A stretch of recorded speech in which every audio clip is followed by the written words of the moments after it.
Welcome to another LinkedEarth tutorial. In this video, I want to show you how to enter data onto the LinkedEarth wiki. As of June 2017 and the making of this video, the best way to do so is to fill out our Excel template, use the Python lipid utilities to transform the Excel file into a lipid file, and finally upload the lipid file onto the wiki. This tutorial video is fairly long, so feel free to skip around to the part that you actually need. First, I'll talk a little bit about what you need to have installed on your computer to be able to go through the process of Excel to lipid to the wiki. Speaking of lipid, I'll give you an overview of what the format is and what constitutes a lipid file. Then I'll give you a brief overview of the Excel template before going into more detailed instructions on how to fill it out. I'll walk you through the steps that you need to use in Python to be able to transform your Excel file into a lipid format. Don't worry, no coding necessary. It's fairly straightforward, only 4 or 5 lines of code.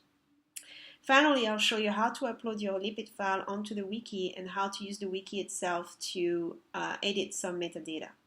If you fill out the Excel template completely or as completely as you can, it will get to about 90% of the way. The rest of it, the last 10%, needs to be done on the wiki directly.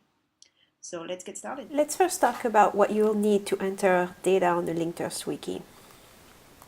The first thing is to obtain a valid LinkedEarth account that you can get on our website. The second is to obtain the Excel to lipid template, which is also available on the wiki.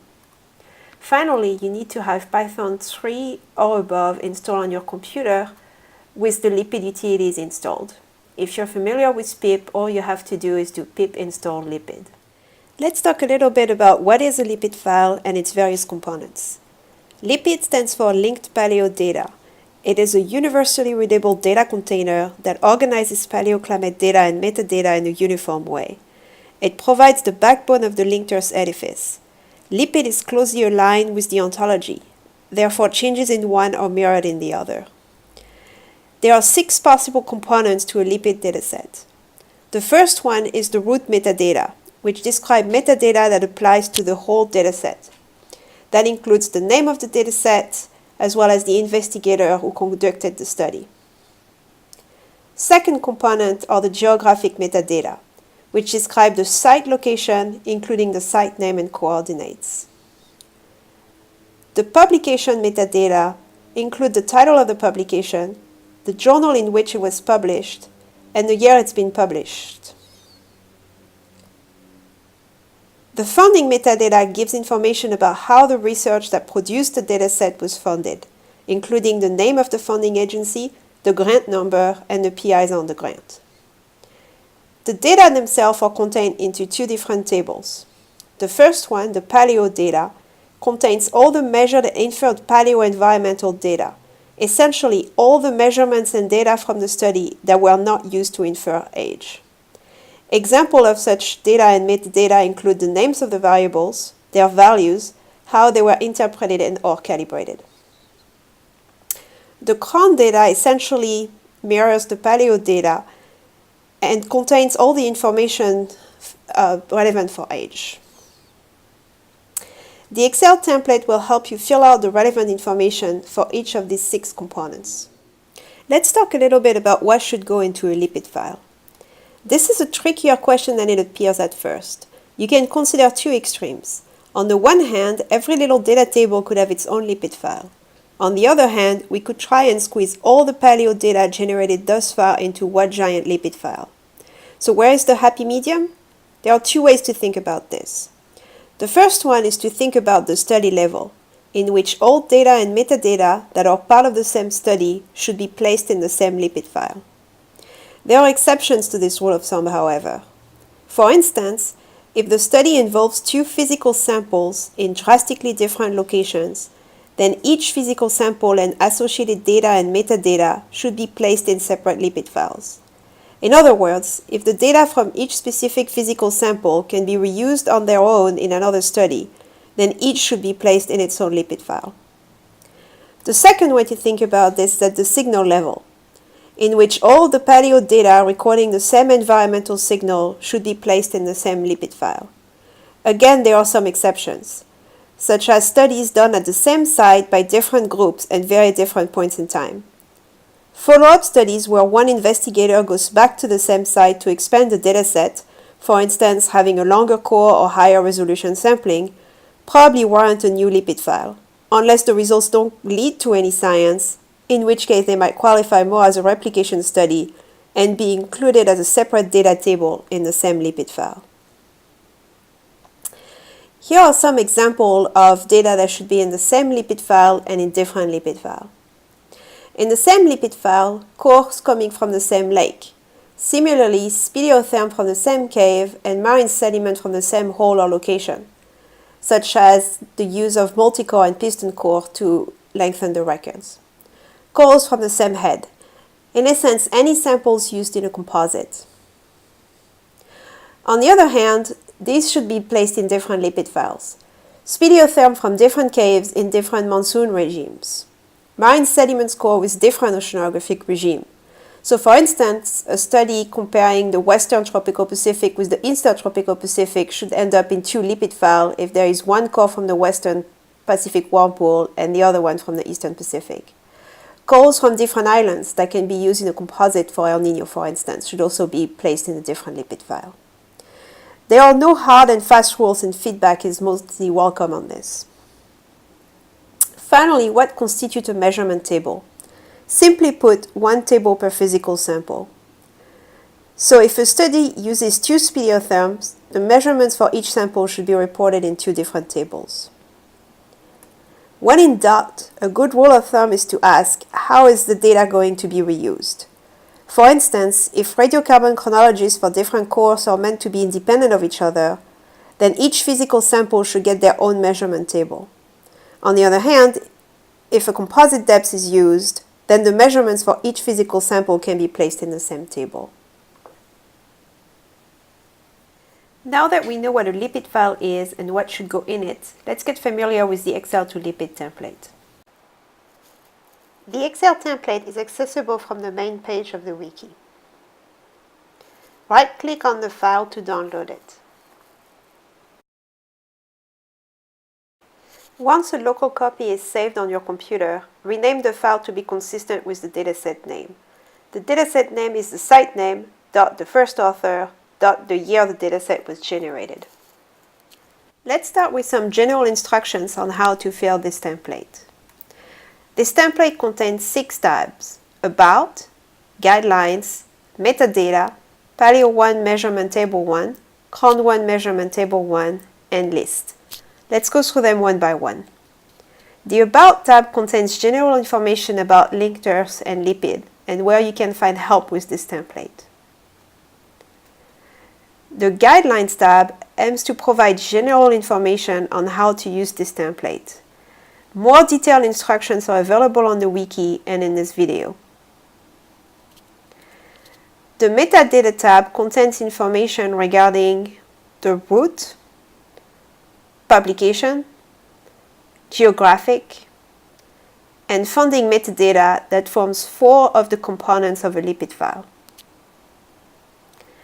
The Paleo 1 Measurement Table 1 pertains to the Paleo data section of the data. It is divided into 2 components.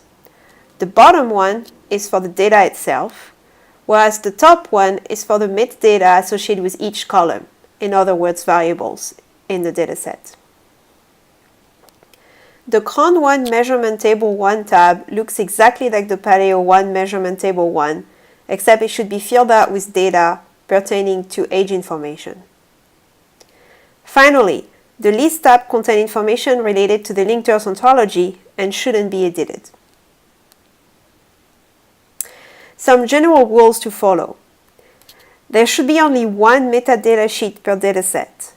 However, if you need extra measurement tables, either for the Paleo data or Cron data, copy and paste the template onto a new sheet and name it Paleo 1 Measurement Table 2, Paleo 1 Measurement Table 3, or Cron 1 Measurement Table 2, Cron 1 Measurement Table 3 if you need additional Cron tables. Make sure that you delete any unused tables. For instance, if the dataset doesn't contain information about chronology, delete the Cron 1 Measurement Table 1 worksheet. Finally, all sets in red are deemed essential, either because the study wouldn't be reproducible without that piece of metadata information, or because it helps with queries on the wiki. If you're unsure on how to answer a question, click on the cell and a yellow pop-up will appear with directions. First, let's have a look at the metadata section. First, let's start by filling out the Metadata tab. The dataset name should match the name of the Excel spreadsheet and be in the form of the site name, the first author, the year in which the dataset was produced. Next, select an archive type from the menu. If you don't find the one that you're looking for, you can enter the name and press enter. If the data has been published either on Pangea, NOAA, or any public database, you can give the link of the original source URL. Finally, enter the name of the investigators. These should include the authors on the publication, as well as lab and field technicians who have contributed to the study. In the publication section, enter any relevant information about the publication, the author, the title, the journal, and so on. If you can, please provide the DOI, as we have a mechanism to keep publication metadata updated automatically. If the dataset is linked to more than one reference, you can enter the information for the second reference in column C, for the third reference in column D, and so on. In the geographical information, or site information, enter the geographical coordinate for the site, including elevation. Finally, in the last section, you can enter information about funding, including the name of the funding agency, the grant number, the PI, and the country in which the study was funded. Now let's have a look at how to fill the information relevant for measurement tables, both in terms of the data and the metadata associated with each column. The first thing you need to do is copy and paste the data into the data section with the headers as such. As you can see, the headers from the table were taken and put into the variable name. It is absolutely necessary that these two match. Therefore, if you need to change the variable name, change it in the header rather than the variable name metadata. Okay, we're ready to start entering all the relevant pieces of metadata for each of the variables. So first, the variable type. Variables are either measured or inferred from measured variables. There are some exceptions to these rules. For example, if you have the core name or the laboratory number in the table. In this case, even though the cell is in red, leave it blank. But depth is measured, age is inferred, delta 13 is measured, so is delta 18, and the weight of the foraminifera was also measured.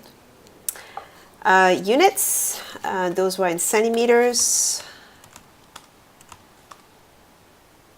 Oops. Those are in year AD.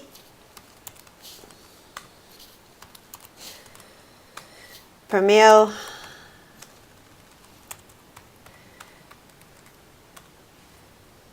And these were in micrograms per.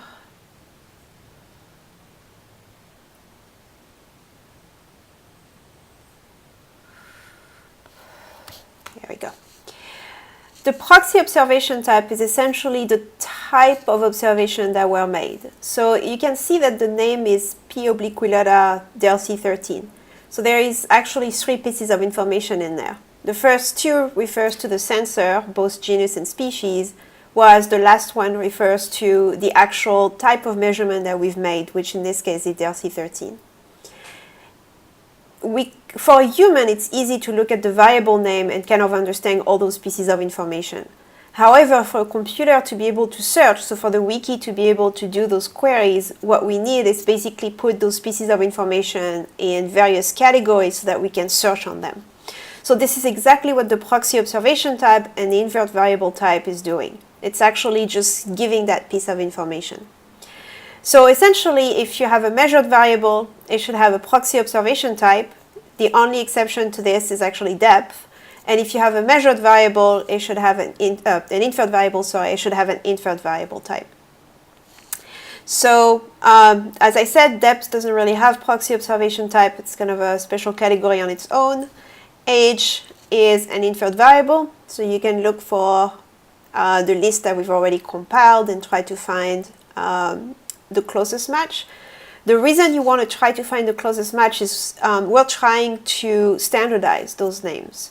Essentially, if you want to make a query based on age, it's kind of important to all use the same name. So this is actually why we're doing this, is to actually provide kind of standards to this. So age, so let's go back to proxy observation, Delphi 13, Derlo 18, and weight, which I don't think we have.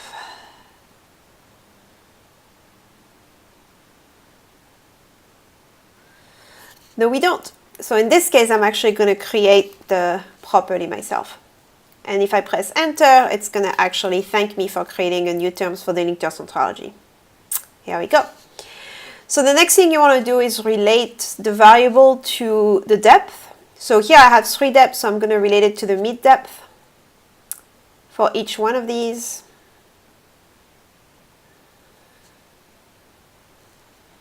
Here we go.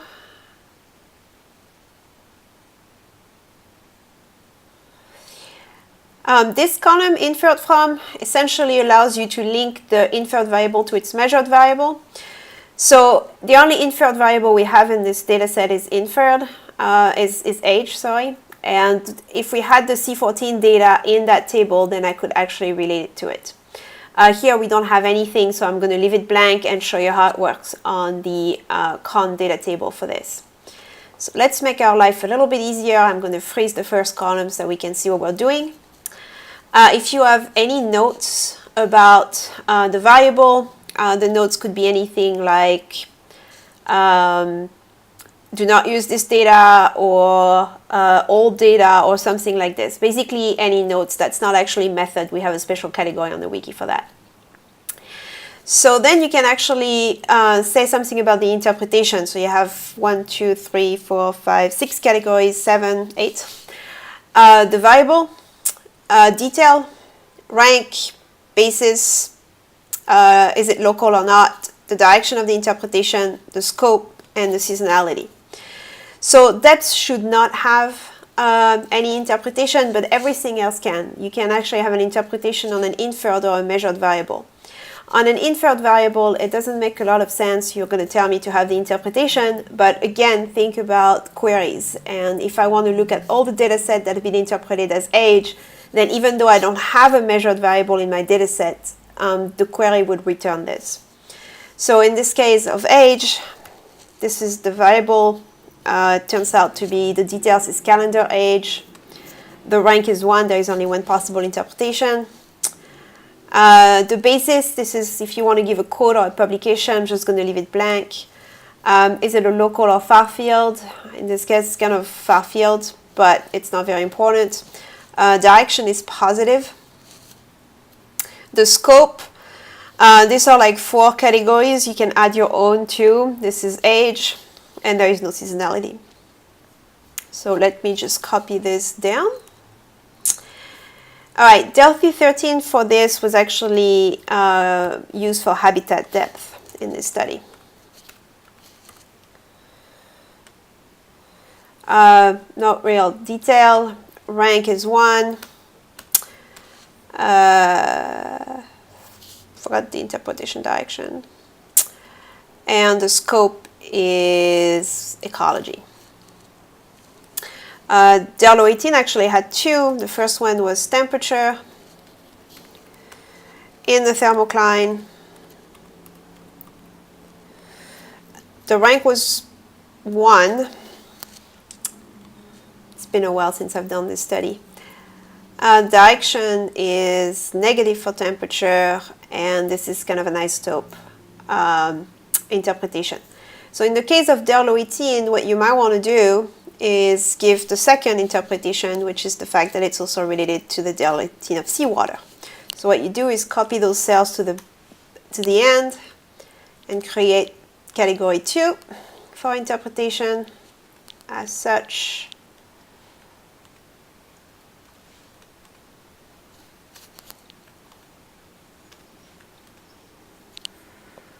And then if I go to my Blink, here we go.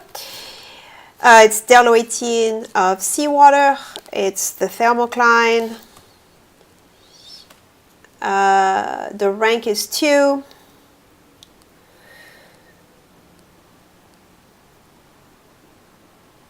Direction is positive. I forgot to copy the cells. And the scope is also isotope. And I think for those will actually mean annual. So let's fill that out.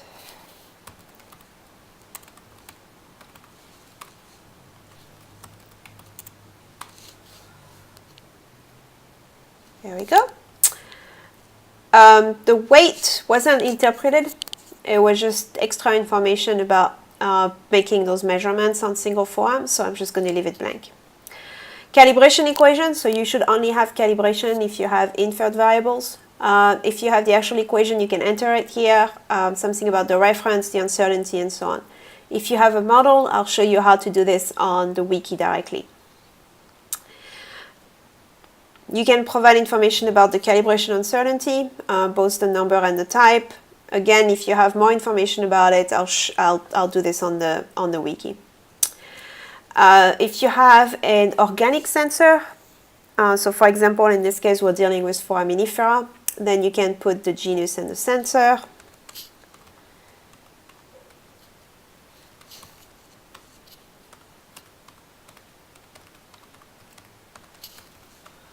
Let's copy it down.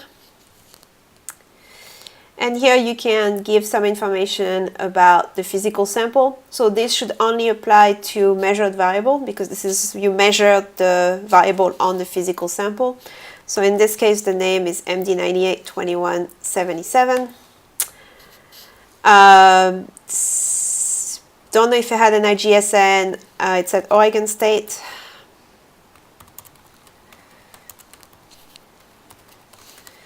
And it was a Calypso core.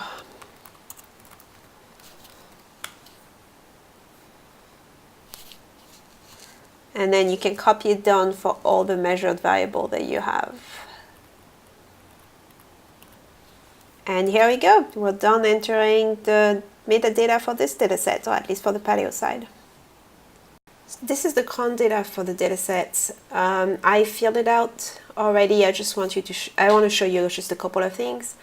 First of all, you need to identify your missing values. We are encouraging everyone to use not a number or NaN, and make sure that you put the handle of NaN into that missing value flag. One thing, when you're going to take that file and transform it into a lipid file, whatever handle you used is actually going to be transformed into NaN. Just be consistent throughout. Second thing I wanted to show you was essentially what I was talking about before about inferred from. So in this case, the calendar age is inferred from the radiocarbon age, and the calendar age uncertainty is inferred from the radiocarbon age uncertainty. Otherwise, this is pretty much the same as the paleo table. Fill it exactly the same way, including adding the physical sample for the measured variables. Last thing, if you have notes that can be applied to the entire dataset, so in this case, the entire table, sorry, in this case, the reservoir age correction was the same for every entry in the table, you can actually add it here. So now we're ready to convert our Excel template into a lipid file that we will then upload to the wiki. Just to reiterate, you need to have Python installed on your computer to be able to take your Excel template and convert it into a lipid file. The utilities are compatible with Python 3 and above. We are not supporting 2.7. To install the utilities, fairly simple. You can do pip install lipid. It's not in the conda install yet. And we've tested the utilities both on Mac OS and Windows. So what you need to do is open your favorite Python console. So here I'm just going to use the terminal in Mac to open Python. Again, you need to have Python 3 and above to make this work. Then just import the lipid utilities as such.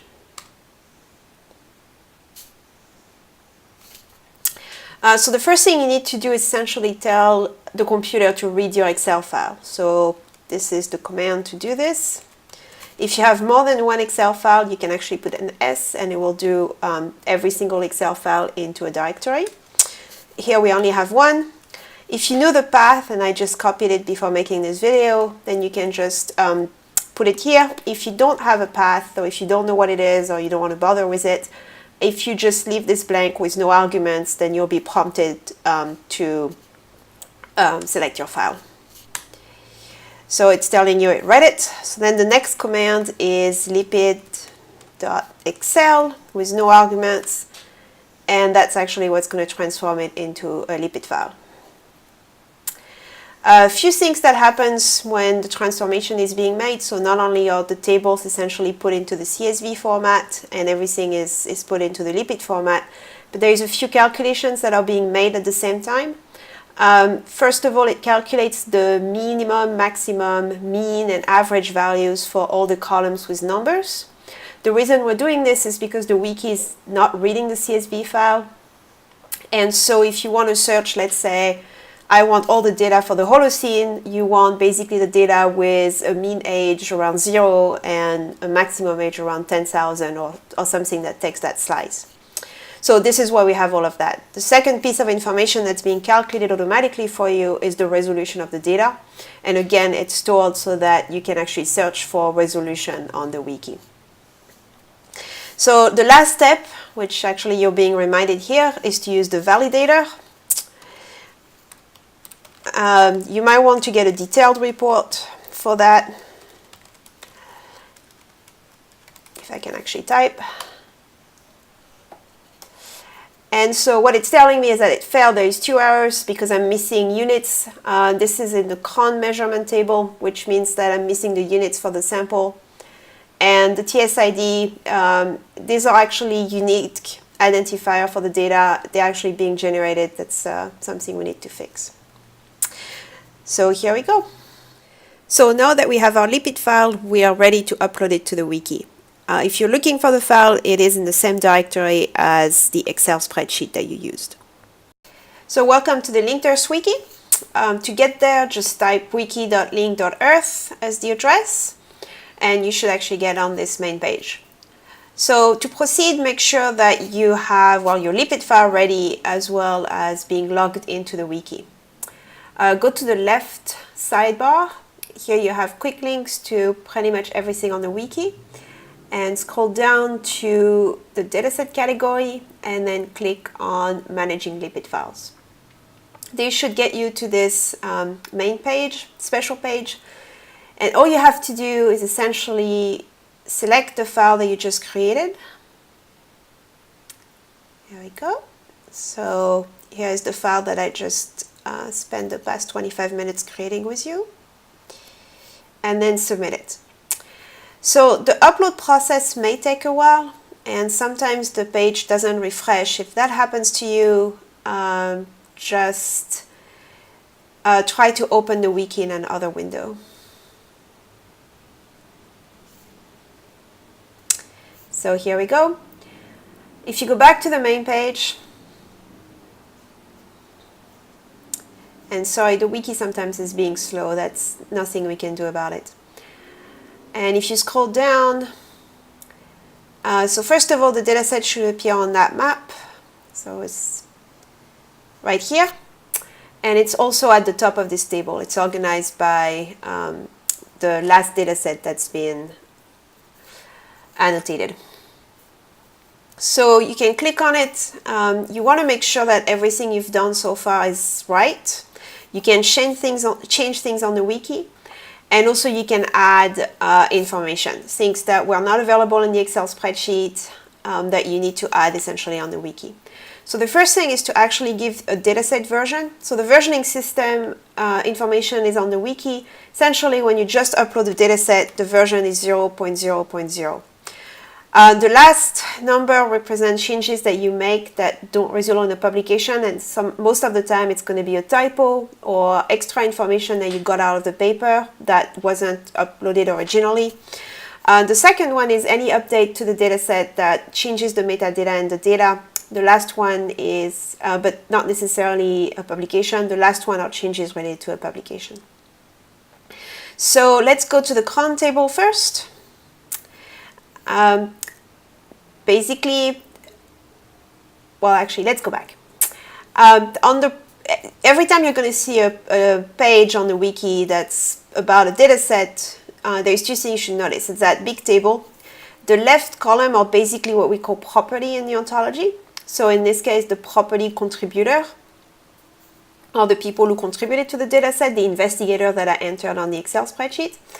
And the L means it's a LinkedEarth property. If you want to know more about this, I'm actually going to refer you to the page on the LinkedEarth ontology that you can access right here.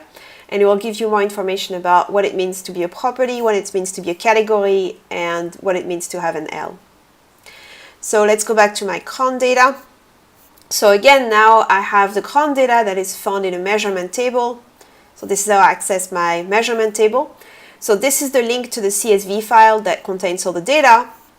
Here is the notes that I added about the correction, the reservoir age correction, and the variable are basically every single column in my CSV file. So if I click on radiocarbon age, there's two things to make sure is that depth was actually properly linked. If that's not the case, then you need to link it back to that variable. And second is to actually link it to the uncertainty. So remember, we do have an uncertainty column. So the way we add the property for uncertainty is to basically use the name of the variable and uncertainty 1. You may be wondering why that name is a little weird. It has that alphanumeric code in front of it. That's basically the TSID warning that I got. It's the has variable ID, and the idea is to make the time series very, very specific, not just attach the dataset, but you can actually quote and cite in your paper that time series. So let me go back actually and get the name of the uncertainty page, and we're going to make it easier on ourselves. I'm going to open a second tab. So now that I've created this page, essentially I can click on it. It's now a page that's related to the uncertainty.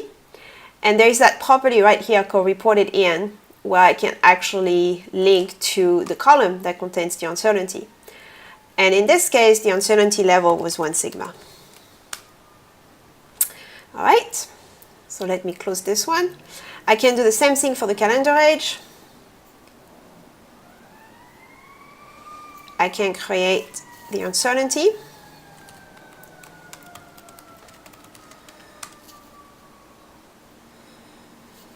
And again, let's just copy and paste the name of the variable in the reported in column. And this was also 1 sigma.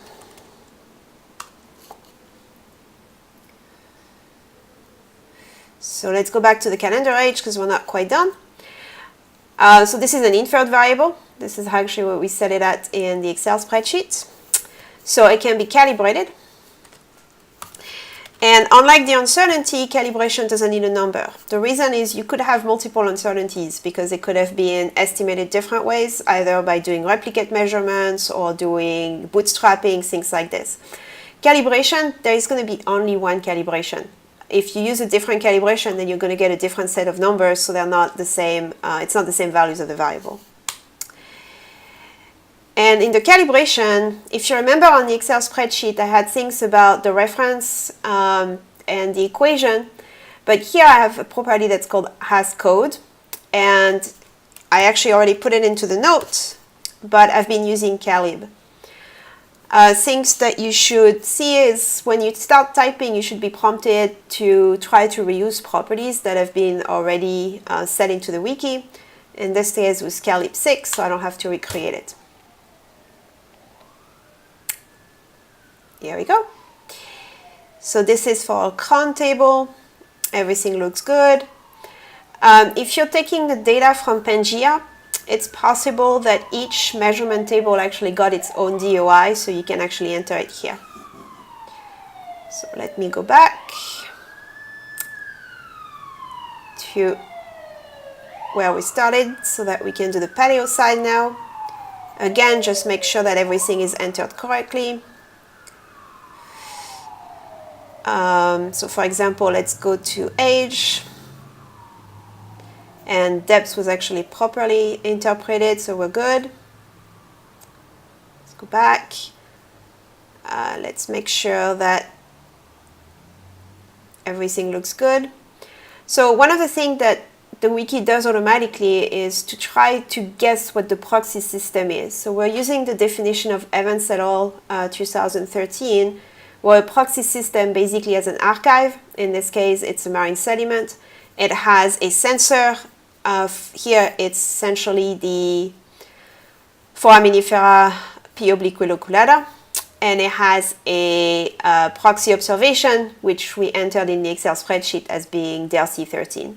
So the wiki makes an educated guess at what the proxy system actually is. So this is actually a pretty good guess.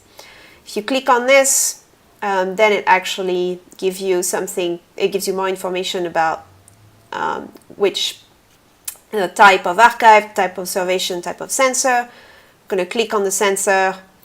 So this is the page for P-oblique-loculata. There was another probably article that got entered that was using that form, and then somebody, I think that was me, yes, entered information about the foraminifera itself. So not only can you give information about your data set, but you can also give more information about the sensor, the archive. Pretty much it works like Wikipedia in that sense. So everything looks good. As I said, the resolution got calculated, the maximum, minimum, median, and so on. The last thing is measured by. So this is essentially the instrument. And in this case, I know it's already in the system because I entered another data set. But this is just information about the instrument itself. So if you want to refer to the specific instrument, so essentially the one that you made the measurements on, then enter the location. So in this case, it's the University of Southern California, the PI name, and the type of instrument. And so in this case, it was an isotope ratio mass spectrometer. If you don't know the specific instrument, but you know the type, or at least the model, you can just enter the model name. So in this case, it's already done for me. I can reuse that page. And if I click on it, there is already information about the uncertainty in the instrument and its name and where the instrument is located. And also other data sets that are using the same instrument. Measured on is actually referring to the archive. So remember, we entered information about this specific sediment core. You can enter more information if you have it, like the IGSN or the collection method. I can add information about the standard. This was done VP DB.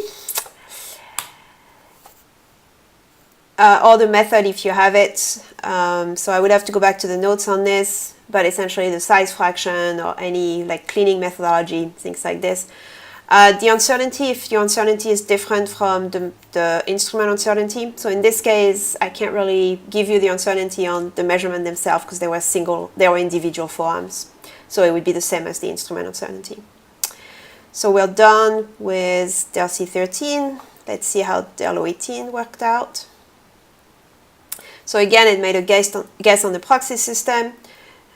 Oops, measured by, same thing, it's the USC instrument that I had previously. Standard is VPDB again.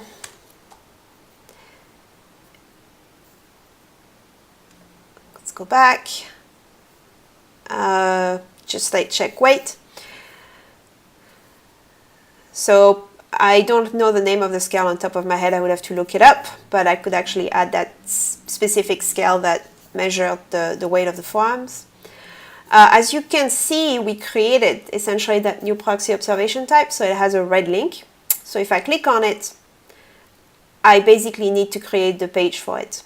So in this case, it's an inferred variable.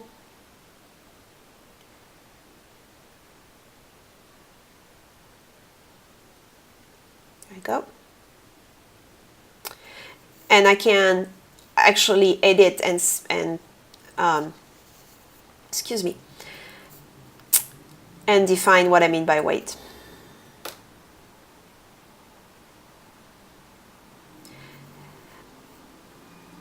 All right, so everything looks good. Let me go back. Actually, I forgot to check the interpretation fields. Remember, I had two interpretations. Again, this is basically all the details that I gave. So again, if you're unsure when you're making the Excel spreadsheet, not everything is lost. You can just go back to the wiki and answer the question that you didn't answer on the Excel spreadsheet. I would say the most important thing to try to get on Excel is things like at least getting one of the archive cells filled out, and the reason is because otherwise you're going to have to do it manually on the wiki, which can take a little bit of time, instead of having it automatically attached to every single measured variable when you upload to the wiki. But so far so good. Let's go back to the original data. So you can look at whether or not the location looks good, but considering it was on the map, it's probably right. You can look at the publication information or if you need to add anything. So as I mentioned to you, there is we have ways of checking the DOI automatically if you actually give it. And so in this case, it went to get the publisher and the type of article, which I didn't actually enter manually, and the link to it. The wiki is also using the DOI to refer to publication. So essentially, let's say you have a calibration that has a reference, which I didn't enter. Then you could look up the DOI of that publication, write publication.the.DOI, and you would actually get to the page. You wouldn't have to re-enter all that information again. And I think we're pretty much done.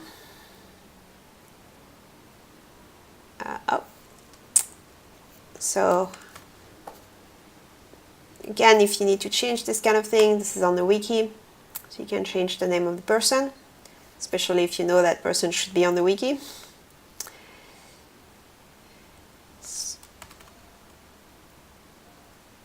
There we go.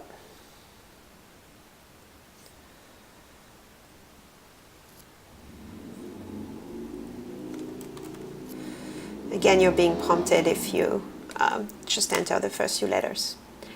And I think we're pretty much done with the data set. So if you do a lot of changes on the wiki and you want to get the new lipid file, all you have to do is download the lipid file. I hope this answered all of your questions, and now you feel ready to enter data on the LinkedEarth wiki. If you have any questions, feel free to contact me at linkedearth@gmail.com. Thank you.